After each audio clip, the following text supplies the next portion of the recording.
Parce que ça, c'est le schéma du programme de l'avenir en commun, hein, qui imagine plan A, plan B en tant que stratégie exécutive, c'est-à-dire une stratégie du pouvoir exécutif français. Donc cela suppose qu'il soit pris en charge par les tenants du pouvoir exécutif et d'une majorité législative, on l'imagine. Bon.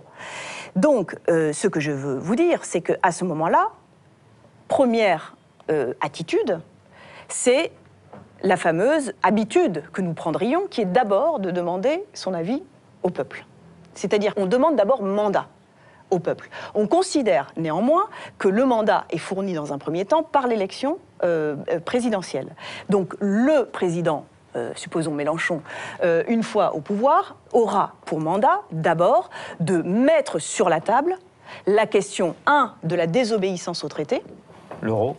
La désobéissance au traité. Et l'euro aussi. Et l'euro aussi, potentiellement, ou l'euro en ce qu'il empêche, pas forcément l'euro comme monnaie commune, mais en ce qu'il empêche actuellement le fonctionnement ou la mise en œuvre d'un programme social. Et deuxièmement, c'est dans l'hypothèse où un début de rapport de force organisé vis-à-vis des autres États de l'Union européenne ne donnerait pas satisfaction, alors nous nous réserverions la possibilité de nous retirer. Mais pas seuls.